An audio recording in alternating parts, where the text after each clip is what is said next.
दोस्तों, इसी live studio में आपका दिल से स्वागत है।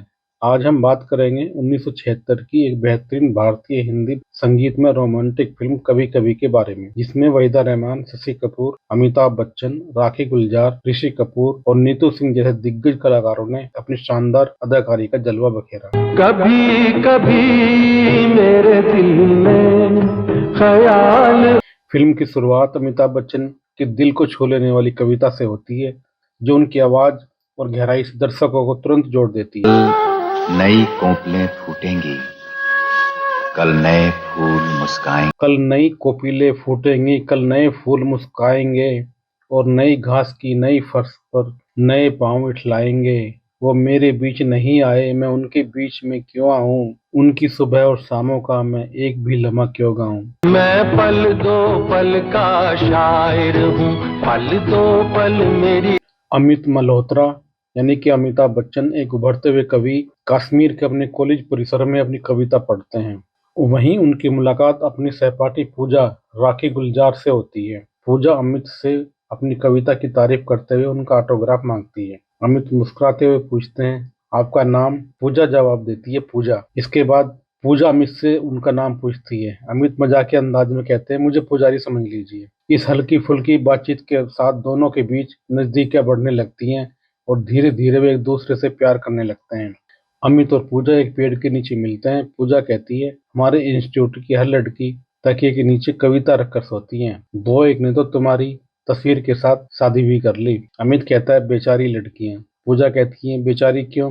अमित कहता है, यही तो तारीफ है उनकी। तस्वीर किसी की रखेंगी, प्यार किसी और से करेंगी और शादी किसी तीसरे से करेंगी। फिर अमित पूजा की तारीफ करने लगता है और एक कविता सुनाता है। तेरा हाथ हाथ में हो अगर, तो सफर ही असले हया। मेरे हर कदम पे है मंजिल, तेरा प्यार घर मेरे साथ है।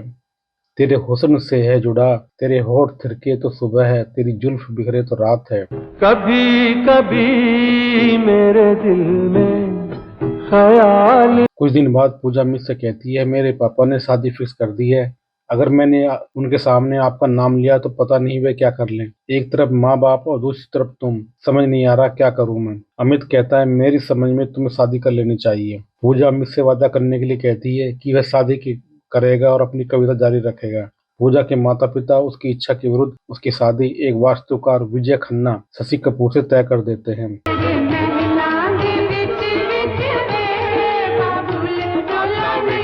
पूजा और विजय शादी कर लेते हैं। किसकी खातिर है, किसके लिए? विजय अमित की पहली पुस्तक कभी कभी उनकी शादी की रात पूजा को उपहार में देता है, क्योंकि वह अमित का बहुत बड़ा प्रशंसक है। विजय पूजा से पूछता है कि वह पुस्तक का एक गीत पढ़कर सुनाए। पूजा अपनी आवाज में गीत सुनाती है। कभी कभी मेरे दिल में ख्याल। अमित दिल टूटने के कारण कविता लिखना छोड़ देता है और अपने बुजुर्ग पिता इफ्तिखार की खादान कंपनी को संभाल लेता है। विजय और पूजा अपने बेटे का नाम विक्की ऋषि कपूर रखा है। बड़ा होकर विक्की घुड़सवारी सीखता है और अपने कॉलेज की दोस्त पिंकी यानी कि नीतू सिंह से प्यार करता है, जो विजय के डॉक्टर आरपी कपूर और उनकी पत्नी शोभा सिमी ग्रेवाल की बेटी है। प्यार कर लिया तो क्या, प्यार है खता नहीं तेरी। कुछ सालों बाद पूजा दूरदर्शन पर अमित का इंटरव्यू लेती है, जिसका सीधा प्रसारण होता है। यह पहली बार होता है जब अमित और पूजा, जो कभी प्रेमी थे, अब अजनबियों की तरह एक दूसरे से मिलते हैं।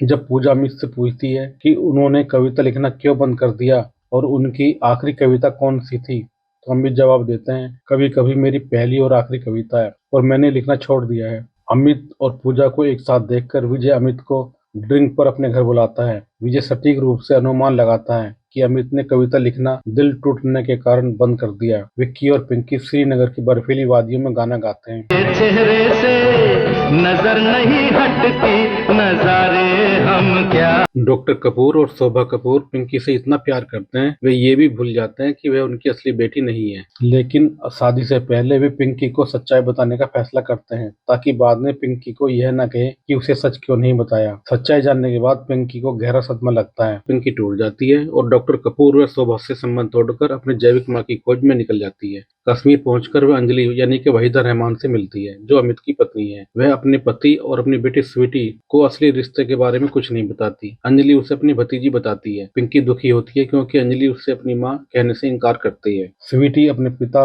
अमित से अपने बचपन की कविता सुनाने को कहती है। अमित मुस्कुराकर कहते हैं, आपकी मम्मी सुनाएगी। इस पर अंजलि एक कहानी सुनाती है जो गीत में बदल जाती है।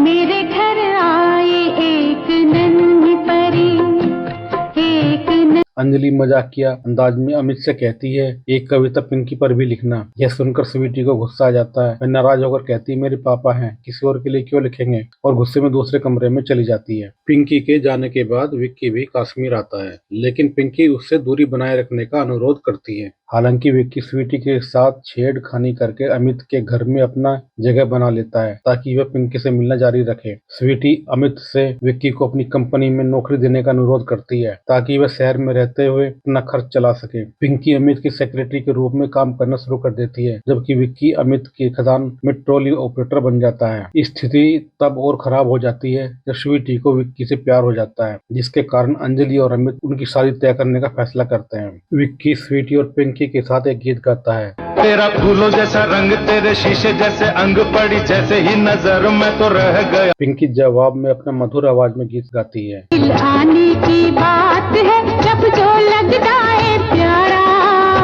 पिंकी विक्की का सामना करती है। पिंकी विक्की को स्वीटी की जिंदगी से खेलने और अमित और अंजलि के भरोसे को धोखा न देने की हिदायत देती है। अंजलि पिंकी को विक्की के गेस्ट हाउस में निकलते हुए देखती है और उससे सवाल करती है। पिंकी कबूल करती है कि विक्की उसका मंगेतर है। इसके बाद अंजलि अमित से विक्की और स्वीटी की शादी के लिए मना कर देती है। वह अमित को पिंकी के बारे में बताती है। अमित अंजलि की बातों को सुनकर सोचने पड़ जाता है। अमित पिंकी की पहचान के बारे में सच्चाई जानने की मांग करता है, जिससे अंजलि को यह बताने के लिए मजबूर होना पड़ता है कि पिंकी उसकी शादी से पहले के रिश्ते की पैदा हुई बेटी है। पिंकी के जैविक पिता भारतीय वायुसेना के लिए एक परीक्षण पायलट थे और एक हवाई दुर्घटना में दुखद रूप से मारे गए थे, जबकि अंजलि पिंकी के साथ गर्भवती थी, जिससे वह पिंकी को निसंतान डॉक्टर कपूर और शोभा को गोद देने के लिए मजबूर होना पड़ा। भयभीत अमित अंजलि और पिंकी दोनों पर क्रोधित हो जाता है और अपने पिछले कुकर्मों को उससे छुपाने के लिए उन्हें चुप करा देता है। बाद में अमित अपनी साइट पर एक आर्किटेक्चर से मिलता है जो पूजा का पति निकलता है। जैसे ही अमित विजय और पूजा को रात के खाने के लिए घर ले जाने के लिए उनके घर जाता है, वह पूजा के साथ कुछ पल अकेले बिताता है, जिससे पता चलता है कि अमित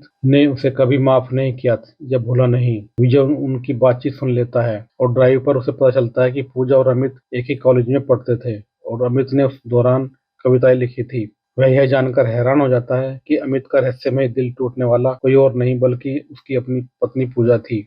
घर पर एक ड्रिंक के बाद विजय अमित से कहता है कि एक आदमी उस महिला के पिछले मामलों के बारे में सोचकर खुद को ही नीचा दिखाता है जिसने उसके बच्चों को जन्म दिया और अपने जीवन के 20 साल उसके साथ बिताए। एक तरह से वह पूजा को स्वीकार करता है और अमित को दिखाता है। पूजा और विजय के जाने के बाद अंजलि पिंकी के बारे में सच्चाई को उसे छुपाने के लिए अमित से माफी मांगती है, लेकिन अमित अंजलि के अतीत को माफ करने के लिए तैयार नहीं है।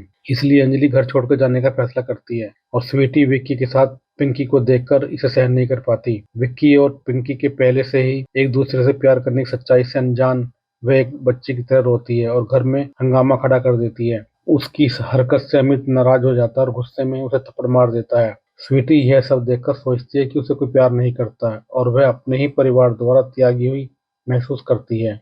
दुख और निराशा से भरकर वह आत्महत्या करने का भयानक फैसला कर लेती है। वह अपने घोड़े पर सवार होकर खदान स्थल पर डायनामाइट विस्फोटों के बीच कूदने की योजना बनाती है ताकि अपने जीवन को समाप्त कर सके। विक्की घोड़े पर सवार होकर उसका पीछा करता है, जबकि अमित और पिंकी अमित की जीप पर और विजय अपनी मोटरसाइकिल पर उसके पीछे आते हैं। विस्फोट से नीली चिंगारी सूखी टहनियों के ढेर पर गिरती है और जंगल में आग लग जाती है। स्वीटी घोड़े से उतर कर जाती है और आग में भाग जाती है। उसके पीछे विक्की भी आता है और उसे रोकने की कोशिश करता है, यह खुलासा करते हुए कि वह और पिंकी पहले से ही सगाई कर चुके हैं, जिससे स्वीटी अपनी गुस्सा कम कर देती है। स्वीटी को मौत के करीब पहुंचने के बाद अमित को अपनी गलती का एहसास होता है और वह पिंकी से प्यार करता है और अंजलि को उसे छोड़ने से रोकने के लिए घर वापस आता है।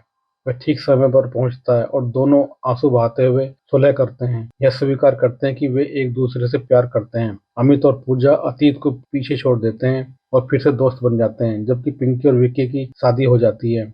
तुझको मुझको जीवन अमृत अब इन हाथ। तू अपनी अदाएं बख्श इन्हें, मैं अपनी वफाएं देता हूँ। जो अपने लिए सोची थी कभी, वो सारी दुआएं देता हूँ। मैं पल दो पल का शायर हूँ, पल दो पल मेरी। प्रिय दर्शकों, अगर आपको यह वीडियो पसंद आया हो तो इसे कृपया लाइक और कमेंट करें, ताकि हमें ये पता चल सके कि हमारी फिल्म कैसी लगी। आपके कमेंट्स हमारे लिए बहुत महत्वपूर्ण हैं और हमारे चैनल को सब्सक्राइब करना न भूलें। धन्यवाद।